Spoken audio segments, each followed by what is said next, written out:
हरिओम.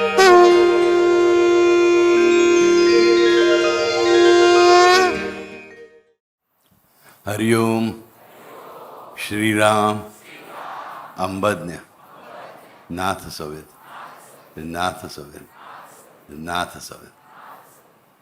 So Ashadhi Ekadashi झाली, गुरुपौर्णिमा झाली, बरोबर. आणि एकदा हा श्रावण महिना सुरू झाला, गुरुपौर्णिमा एकदा आषाढी एकादशीनंतर आषाढी श्रावण चाललं की भर भर भर भर एक एक गोष्टी येत जातात, बरोबर. आणि मग एकदम प्रपत्तीपर्यंत जाऊन आपण थांबतो, चंडिका प्रपत्तीपर्यंत.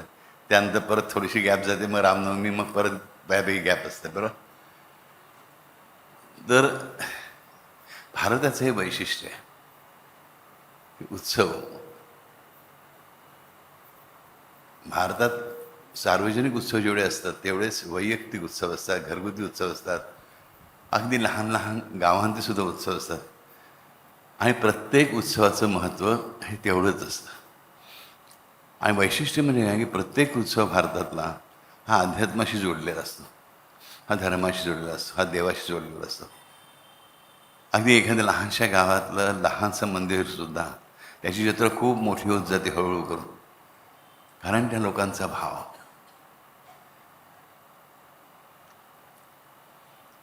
भारताचं सनातन धर्माचं, आम्हा सनधर्मियांचं, आमच्या धर्माचं सगळ्यात महत्त्वाचं वैशिष्ट्य लक्षात ठेवा की अनेक जण म्हणतात की सनातन धर्म धोक्यात आहे, सनातन धर्म धोक्यात आहे, सनातन धर्म धोक्यात आहे. ह्याचा अर्थ तुम्हाला सनातन शब्दाचा अर्थच कळलेला नाही. सनातन धर्म कितीही आक्रमण झाली ते टिकून उरणारच आहे, पुरा पडणारच आहे, हे लक्षात ठेवा. कारण आपल्या धर्माची, ह्या ज्या सनातन धर्मात आपल्याला परमेश्वरी कृपेने जन्म मिळाला आहे, त्याचं सगळ्यात मोठं वैशिष्ट्य काय, तर सगळ्यात मोठी संकल्पना प्राणप्रतिष्ठा. बघा, सोमनाथ 16 वेळा तोडला गेला, प्रत्येक वेळी लिंग तोडलं गेलं, नवीन लिंग बनलं, तरी आमच्यासाठी तो सोमनाथच आहे. कारण सोमनाथ ह्या नावाने प्राणप्रतिष्ठा झाली, तो सोमनाथच असणार ह्याची प्रत्येक हिंदू, सनातन हिंदू माणसाला नीट जाणीव असते. त्याला भले संस्कृत जराही येत नसेल, त्याने कुठलाही धर्मग्रंथ वाचला नसेल, पण त्याला खात्री असेल की प्राणप्रतिष्ठा झाली म्हणजे हा तोच देव आहे. आणि त्यामुळे कोणी किती काही तोडलं, भूकंप झाले, सुनामी झाल्या, काही आल्या, तरी देखील आमची मंदिरं कधी तोडली जाऊ शकत नाही. ती फक्त फिजिकल स्ट्रक्चर तोडलं जाऊ शकेल, पण आमचा देव मात्र अबाधित राहतो. हे महत्त्वाची गोष्ट. एवढंच नव्हे तर प्रत्येकाच्या घरातला देवसुद्धा हा त्या मोठ्या तीर्थक्षेत्रातल्या देवा एवढाच पवित्र असतो, ह्याची सुद्धा आम्हाला जाणीव असते. आणि अगदी सगळी जगबुडी झाली तरी तो मत्स्य येणारच आहे ह्याची प्रत्येक हिंदूला खात्री असते. की प्रलय होतोय म्हणून सगळ्या जगात हाहाकार माजतो, तेव्हा सुद्धा खरा जो श्रद्धाळू असतो, हिंदू, सनातनी, वैदिक, त्यांना खात्री असते की मला वाचवण्यासाठी माझा मत्स्यावतार येणारच येणार. लक्षात ठेवा. आणि त्यामुळे प्रलयामध्येही सनातनी कधीही घाबरत नाही, डरत नाही, हातापाय पडून करुणा भाकत बसत नाही, तो फक्त नाम घेत राहणं. आणि ह्या प्राणप्रतिष्ठेबरोबर असणारी दुसरी संकल्पना म्हणजे आपल्याला प्रत्येकाने गुरुपौर्णिमेला अवधूत गीता, गुरुगीता ऐकलेली आहे. गुरु इति अक्षरद्वय मंत्र मूलोर गुरुर्वाक्यम, की सगळे मंत्र नाहीसे झाले तरी गुरुने जो शब्द उच्चारला तोच मंत्र बनतो आपोआप. ही संकल्पना नाही आहे केवळ, हा संकल्प आहे त्या भगवंताचा. गुरुच्या मुखातून निघाली आज्ञा ही मंत्रमयच असते. त्यामुळे सगळेच्या सगळे वेद बुडाले, समजा धरून चाला, वेदही सनातन आहेत पण बुडून चालले, सगळे छापकारे जाळून टाकले, त्या लायब्ररीत जाळून टाकल्या, तरी देखील सांगतो की परत एकदा सगळे वेद आपोआप त्या हरिगुरूच्या मुखातून निर्माण होतील. त्यामुळे लक्षात ठेवायचं की सनातन धर्माच्या कुठल्याही अंगाला कोणी किती हानी पोचवायचा प्रयत्न केला तरी काही बिघडू शकत नाही आणि बिघडणार नाही. याचा अर्थ आम्ही आळशी बनून राहू असं मुळीच नाही. आपल्या धर्माच्या, आपल्या देवाच्या प्रतिष्ठेसाठी आपण जागरूक राहणं अत्यंत आवश्यक आहे. मला कुठेही राजकारणात पडायचं नाही. मला मग संत, ॲट द सेम टाईम आम्हाला एक माहीत पाहिजे की आम्ही जर आमच्या देवावर अवलंबून आहोत, देवाला संकट प्रसंगी हाक मारतो, तर आमच्या देवाला कोणी काही शिव्यागाळी केली तर आम्हाला तडफेने उभं राहता आलं पाहिजे. नुसतं आपलं इंस्टाग्रामवर स्क्रोल करायचं तर आमचा निषेध पण आम्हाला नोंदवता आला पाहिजे. जर आमच्या देवाला कोणी शिव्या घालत असेल, आमच्या देशाला शिव्या घालत असेल, आमच्या देशाचे तुकडे करायला बघत असेल, तर त्याच्या विरुद्ध आपलं मत सोशल मीडियावर नोंदवणं हे तुमचं कर्तव्य आहे. ते करायला तुम्ही चुकत आहात हे मला तुम्हाला सांगायचं. तुम्ही फक्त स्क्रोल करता, बस पॅसिव्ह युजर्स नाही चलेगा. तुम्ही शिव्या घाला असं माझं मुळीच म्हणणं नाही, तुमचा निषेध नोंदवायला पण शिका. आमच्या देवाला कोणी उठले शिव्या घालतं, आमच्या धर्माला कोणी उठले शिव्या घालतं, चालणार नाही. आम्ही आमचा निषेध नोंदवूच नोंदवू. मी तुम्हाला सांगितलं की प्रदर्शन करत फिरा काय मेणबत्त्या घेऊन फिरा, अजिबात नाही. पण कमीत कमी जे आपण करू शकतो, सोशल मीडियाचा आपण वापरतो, मग ते फक्त आपल्या करमणुकीसाठी नका वापरू. आपल्या धर्माच्या रक्षणासाठी पण माझी पण जबाबदारी आहे. अरे धर्म जगला तर तुम्ही जगणार आहात. हे बाबू तुम्ही आता म्हणा आमचा धर्म जगणारच आहे, मग आम्ही कशा काळजी करू. हो, पण धर्मातले तुम्ही जगले पाहिजेत ना. त्या धर्माची व्याख्याच काय केली आहे की जो धर्माचं पालन करतो त्यालाच धर्म राखतो. पण धर्माचं पालन करणं नुसतं नाक इथे धरून 3-4 आश्रमानं घेणं नव्हे. लक्षात ठेवा, धर्माचं पालन करणं म्हणजे धर्माचा अभिमान बाळगणं, आपल्या स्वधर्माची लाज न वाटणं. आम्हाला बघलं बोललो उदी लावायची लाज वाटते, कुंकू लावायची लाज वाटते, गंध लावायची लाज वाटते. का, कशासाठी? हा लक्ष नाही. मी फॅशन म्हणून लावत नसाल जाऊ नका, काही हरकत नाही. पण लोक काय म्हणतील म्हणून लावत नसाल तर मग तुमच्यासारखे तुम्हीच. तर महत्त्वाची संकल्पना लक्षात ठेवा, प्राणप्रतिष्ठा आणि गुरु ह्या दोन संकल्पांमुळे सनातन धर्माला कोणी हात लावू शकत नाही. सगळ्याच्या सगळं पुन्हा निर्मिती करायचं कार्य हे 2 गोष्टी करू शकतात, हे लक्षात ठेवा. परंतु म्हणूनच आपली जबाबदारी अधिक वाढते.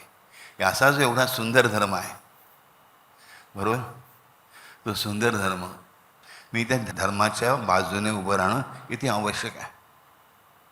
राईट. तुम्ही मोर्चे काढा, हिंसक दंगली करा वगैरे असं मी कधीही सांगणार नाही, याची आवश्यकता नाही. राहायचं असेल ना माझ्या एका शब्दासाठी आपल्याकडचे शेकडो मुलं सैन्यात भरती झाले आणि सगळं सैन्यामध्ये काम करत आहेत भारताच्या रक्षणासाठी. हा लक्ष म्हणे. परंतु आम्ही सुद्धा प्रत्येकजण काहीतरी करू शकतो हे लक्षात ठेवा. आणि सोशल मीडियाचा नीट वापर करून आपल्या धर्माच्या बाजूने उभं राहायला शिका. आलक्ष्यामध्ये ह्या गुरुपौर्णिमेच्या निमित्ताने एवढाच तरी संकल्प मनामध्ये केलात आणि ॲक्टिव्ह युजर्स बनलात, मला खरंच सांगतो खूप पुण्य जोडाल. केलेल्या अनेक चुका आपोआप नष्ट होतील. धर्म रक्षती रक्षता. जो धर्माचं रक्षण करतो त्याचं रक्षण धर्म स्वतः करतो. साई चरित्रामध्ये एक सुंदर उभी येते, कर्म अकर्म आणि विकर्म, कर्म अकर्म आणि विकर्म ह्या सर्वांचे एक असी वर्म.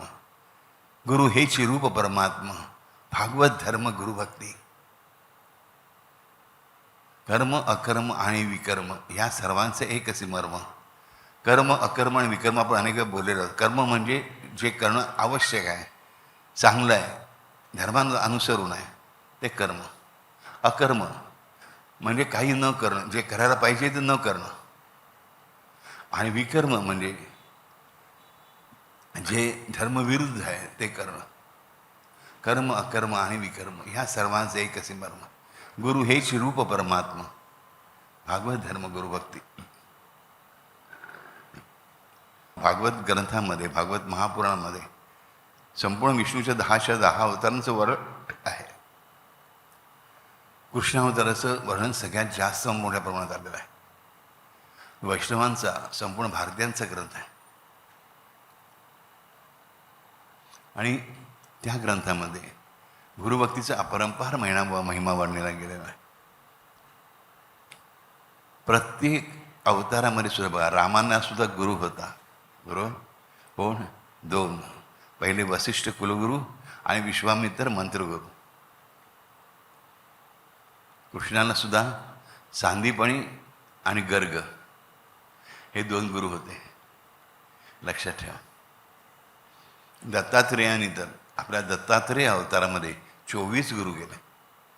म्हणून बापू आम्ही पण 24 गुरु, हा गुरु पावला नाही पावला दुसरा गुरु, हा गुरु नाही पावला तिसरा गुरु, तिसरा गुरु नाही पावला चौथा गुरु. दत्तगुरु 24 केले. मग आम्ही साधी माणसं आहोत, आम्ही 2400 करायला हरकत नाही. असा मूर्खपणा करू नका. जे देवाला झेपतं तुम्हाला झेपणार नाही, हे लक्षात ठेवा. शिवशंकर आम्हाला चिलीम पिताना दिसला किंवा तो भांग पितो, मग आम्ही भांग प्यायला बसलो तर त्या विषसुद्धा पितो आणि पचवतो, हे लक्षात ठेवा. तुमची विष पिचवण्याची कपॅसिटी नाही. त्या नसले धंदे करू नका. कळलं? आपण आपल्या मर्यादेत राहावं. कारण तो परमात्मा आहे, तो अकाट्य आहे, अगाध आहे, तो सर्वज्ञ आहे. आणि आम्ही त्याचे अंश असलो तर आम्ही अल्पज्ञ आहोत. तो महत आहे आणि लहान आहे. तो खूप मोठा आहे, व्यापक आहे, मी अगदी छोटासा आहे. त्याची ताकद प्रचंड मोठी आहे. माझी ताकद माझ्या जेवढी आहे तेवढीच आहे. वाढवून किती वाढवणार? मात्र तो जर माझ्या पाठीशी असेल आणि मी जर त्याच्या चरणांशी असेल तर माझी एवढीशी ताकदसुद्धा खूप मोठं काम करून जाते. हा विश्वास बाळगा. आणि खरंच जाते अगदी 108%. आज अशीच गोष्ट आपल्याला बघायची आहे. अगदी नजीकच्या कालखंडात घडून गेलेली, नजीकच्या म्हणजे 50 वर्षात नाही, खूप त्याच्या आधी, जेव्हा स्वामी समर्थ महाराज अक्कलकोटमध्ये होते तेव्हाची गोष्ट आहे. एका गुरुपौर्णिमेला मुंबईहून एक 8-10 भक्त निघाले. स्वामी सुतांच्या बरोबर निघाले. स्वामींचा शरस्पर्श व्हावा म्हणून, दर्शन व्हावं म्हणून, पूजन करता यावं म्हणून. आणि सगळी मंडळी अक्कलकोटला जाऊन पोचली. अक्कलकोटला जाऊन पोचल्यानंतर स्वामींचं तुम्हाला माहिती आहे, कुठल्या एका जागी कुठे असतील काही सांगता यायचं नाही. त्याच्या मागे तिकडे फिरत असायचे महाराज. तर स्वामी गुढेत कळे ना, स्वामी त्यांना बरं माहिती होतं. स्वामी सुद्धा पाहून सोळाप्पा महाराज पुढे आले आणि सोळाप्पाने सांगितलं, हां स्वामी इकडे आहे. जवळच्याच एका खेडेगावात गेलेले होते. ही सगळी 8-10 मंडळी ताबडतोब हातपाय स्वनंद होतात, पाणीसुद्धा न पितात तसेच महाराजांना भेटण्यासाठी म्हणून निघाले. त्या मंडळींमध्ये एक आनंद नावाचा मुलगा होता. 18-19 वर्षाचा तरुण मुलगा, उच्च इंग्रजी शिक्षण घेत असलेला, BAच्या दुसऱ्या वर्षाला अशा, म्हणजे ज्याला आपण इंटर आर्ट्स इंटर कॉमर्स आमच्या काळात आम्ही म्हणायचो.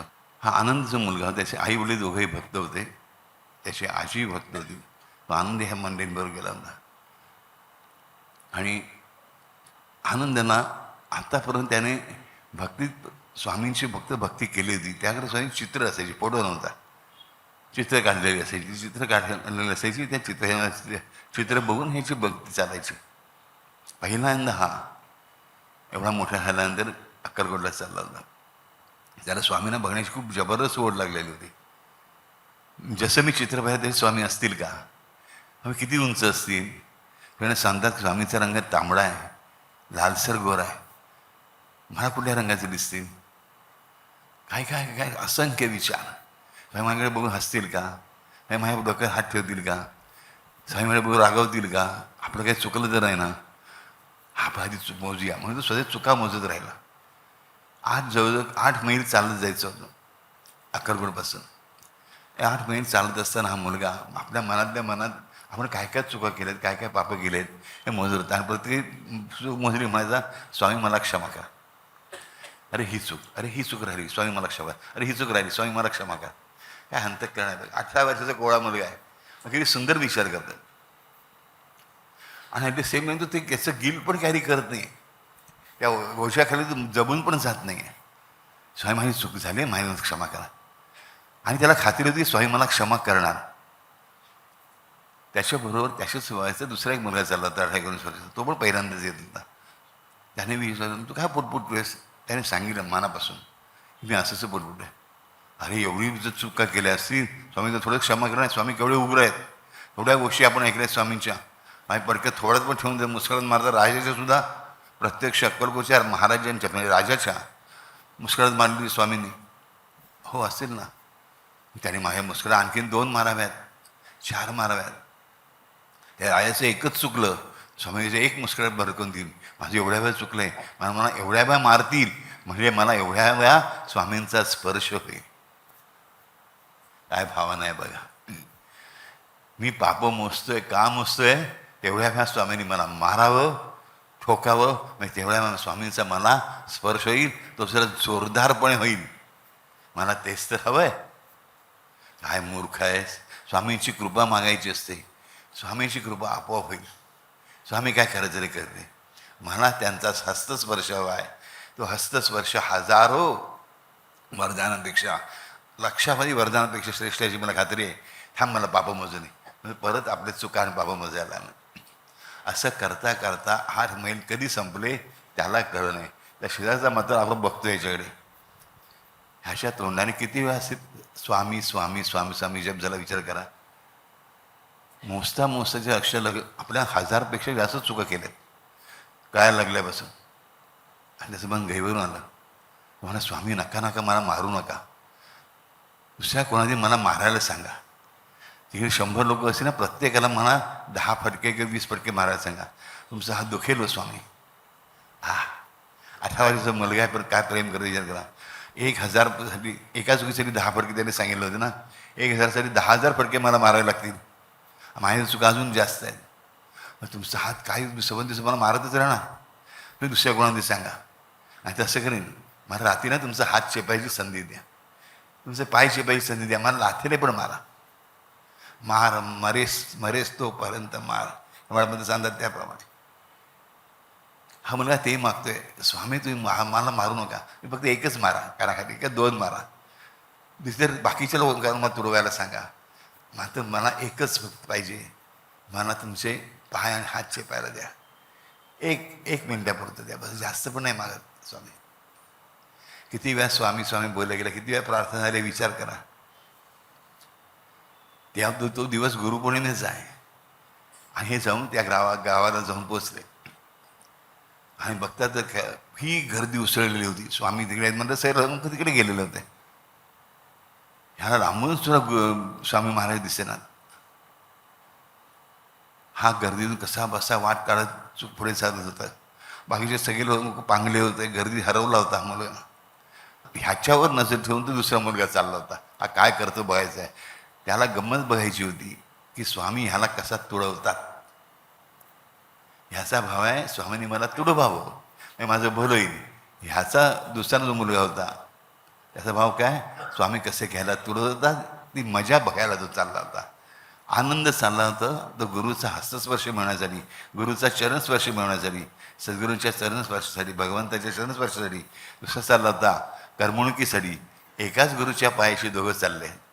आनंद प्रेमळ भावाने चालला आहे, शरणागत होऊन चालला आहे, क्षमा मागत चालला आहे, परमेश्वराची सेवा करण्यासाठी प्रार्थना करत चालला आहे. आणि दुसरा त्याचा मित्र म्हणवणारा त्याची कशी फायजिदी होते बघण्यासाठी चालला आहे. गुरुपौर्णिमेचा दिवस, स्वामी समर्थांसारखी सद्गुरू तत्व समोर आणि बुद्धी कशी दोघांची वेगळी आहे विचार करा. आपण विचार करायचा मी ह्या दोघांमध्ये कोण आहे, मी आनंद आहे की मी दुसरा आहे. दुसरं नाव मुद्दाम मी सांगत नाही, तर आपण नुसतं दुसरा म्हणूया. मी आनंदाच्या रांगेत उभा आहे की मी दुसऱ्याच्या रांगेत उभा आहे. आनंदाच्या रांगेत भरे आम्ही खूप मागे असू, पण आनंदाच्या रांगेत उभं राहायला आपल्याला शिकायचं आहे. आनंद असंच पुढे चालला होता. रस्ता हरवला होता. आई वडील मोठा भाऊ सगळे बाजूबाजूला गेले. गर्दीतून पुढे जायचं बस स्वामी दिसेपर्यंत. पण त्याला कळत नव्हतं की तो गर्दी ती प्रदक्षिणा घालत होती स्वामींना. आणि तो गोलगोल गोलगोल फिरत बाहेरच्या बाहेर राहिला तो बिचारा. आतमध्ये तो जाऊ शिरू शकत नव्हता आणि दुसरं त्याच्या मागोमाग असल्यामुळे तोही आत फिरू शकत नव्हता. असं करता करता ह्याच्या 108 प्रदक्षिणा पूर्ण झाल्या. विचार एवढ्या मोठ्या प्रचंड गर्दीमध्ये 108 प्रदक्षिणा घालणं.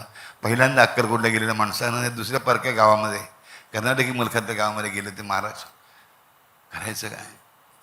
ह्या मित्राच्या लक्षात आलं की आपण स्वामींपासून लांब चाललो तुला सेवा जाण्याची. ह्या मूर्खाच्या नादी लागण्याचा अर्थ नाही. हा मूर्ख आहे. अरे मूर्ख तू आहेस.